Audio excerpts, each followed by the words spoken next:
अहंकार के द्वारा इस सृष्टि की रचना होती है। सतोगुण जनित, रजोगुण जनित, तमोगुण जनित, तीनों प्रकार की प्रकृति के अलग अलग स्वभाव, अलग अलग प्रभाव पर आत्मस्वरूप एक है। ये प्रकृति का प्रभाव है। पंचभूत, मन, बुद्धि, अहंकार, ये अष्टधा अपरा प्रकृति है और जीव भगवान सच्चिदानंद श्री हरि का अंश है, भगवत स्वरूप है। पूरे दिन ये सृष्टि का विस्तार होता रहता है। फिर जब रात्रि का समय आता है उसे प्रलय कहते हैं। ब्रह्मा जी का समय 4 अरब 32 करोड़ वर्ष का एक दिन होता है।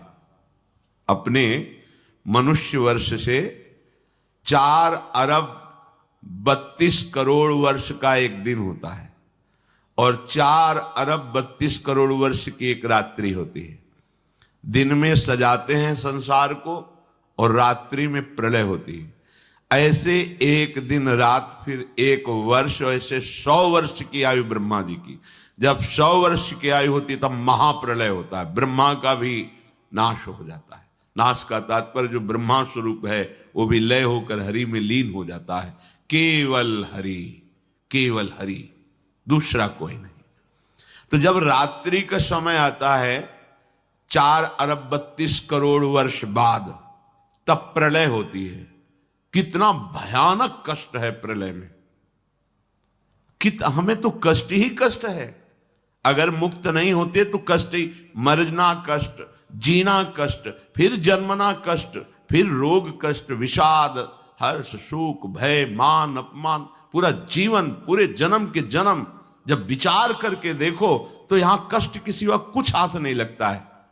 पूरा जीवन हो गया कमा के, मर गए, फिर कुछ नहीं, फिर नई पढ़ाई, नई योग्यता, नया धन, नया परिवार, फिर मर गए, फिर कब से चल रहा है।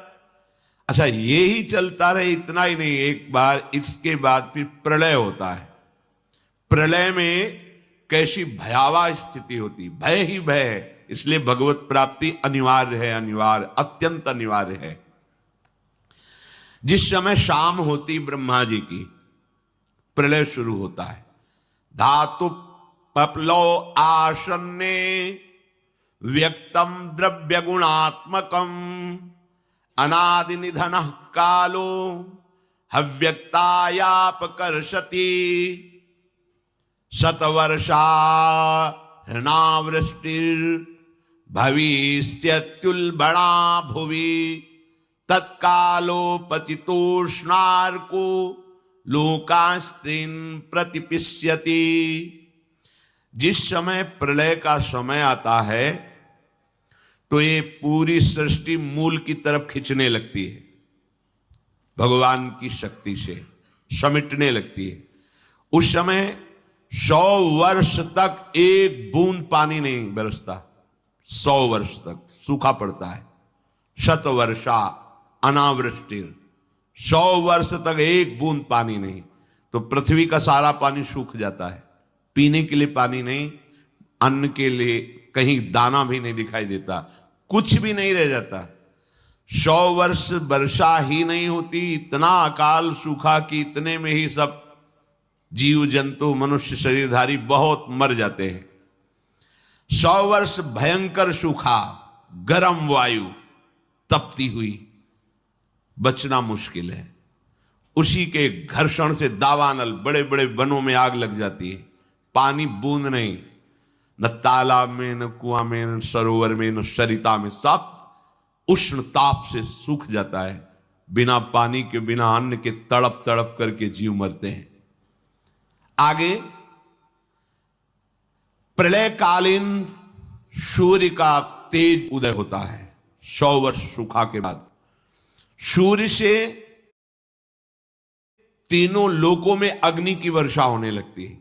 जैसे ओले देखते हो, कोई बनाता थोड़ी कि किसी फैक्ट्री में नाप के काटे जाते हो, झर झर झर झर झर झर ढेर लग जाता, ऐसे अग्नि बरसती है। और नीचे से भगवान शंकरषण की फुंकार से, ज्वालामुखी देखा है, किसने कोयला रखा, वहां पेट्रोल रखा? कैसी देखा ज्वालामुखी?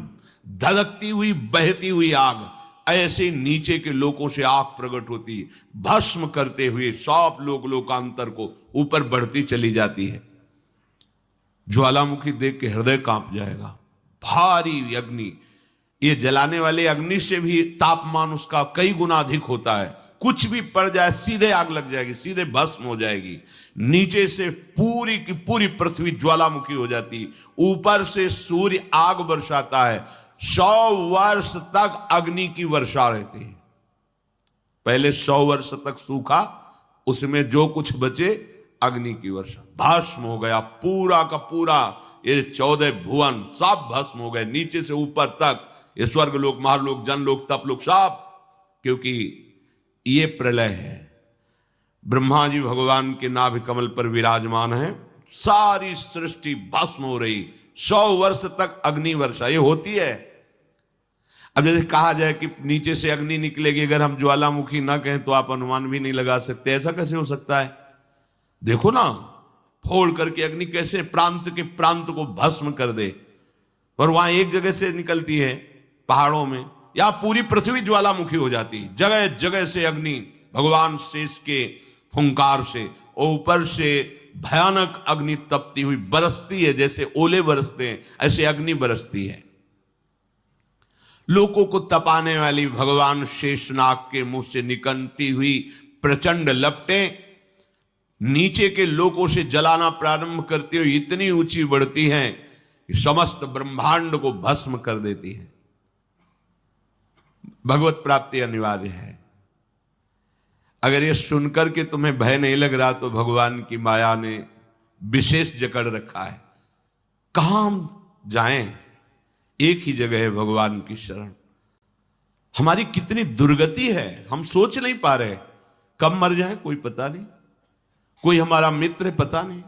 हम जिसे मित्र समझते हैं वो धोखा दे रहा है, वो शत्रुता का कार्य कर रहा है। जिसे हम सगे संबंधी वो सब स्वार्थ में। कौन है मेरा, क्या है मेरा? विचार करोगे तो अभी भयभीत हो जाओगे, और भयभीत होना मंगल है। क्योंकि जो शभीत आवा सरनाई, रखियो ताहि प्राण की नाई। यदि भयभीत होकर भगवान की शरण में चले जाओ तो भगवान जैसे अपने प्राण बहुत दुलारे होते हैं, ऐसे शरणागत का दुलार श्री भगवान करते हैं। एकमात्र हमारे बचने का उपाय भगवान के वचन से समझ लीजिए। वो कह रहे मामेव ए प्रपद्यन्ते माया में ताम तरंती। केवल मेरी शरण हो जाओगे तो मैं बचा लूंगा, नहीं तो इस भव समुद्र से बचना बहुत कठिन है। बड़ा दुखदाई है, अभी समझ में नहीं आ रहा, बड़ा दुखदाई है। कार में बैठे बैठे मुस्कुराते हुए पूरा परिवार जा रहा है, अंदर से पता नहीं क्या हुआ, कार में आग लग गई, सब भुन गए पूरा परिवार। प्रतिपल भय, प्रतिपल दुख, प्रतिपल अशांति, मृत्यु हमारे सिर पर सवार रहेगी जब तक भगवान नहीं मिल जाते। यही अवसर है, मनुष्य जन्म में आप भगवान को प्राप्त कर सकते हो। इस छोटी सी आयु में, छोटे समय में, बिना प्रयत्न के भगवान की प्राप्ति आपको हो जाएगी यदि शरणागत हो जाओ, हृदय से शरणागत हो जाओ। भगवान से भी कृपालु हमारी लाडली जो हैं, बचा लेंगी, सब दुखों से बचा लेंगी। निकुंज में किसी भी महाप्रलय की अग्नि का प्रवेश नहीं होता, चिदानंद धाम है।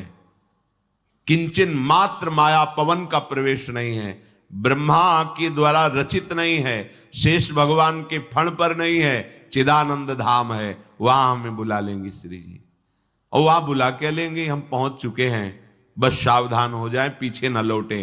तो हम आ गए हैं, श्री जी के दरवाजे पे आ गए हैं।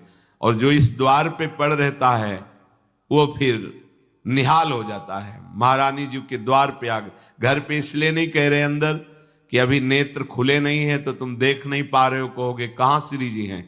तो अभी दरवाजे पे आ गए, इतना विश्वास कर लो। और निरंतर रसिकों की आज्ञा में रहो, एक कदम भी आज्ञा के विमुख न रखो, तो बिना किसी प्रयास के तुम्हें श्री जी की प्राप्ति हो जाएगी।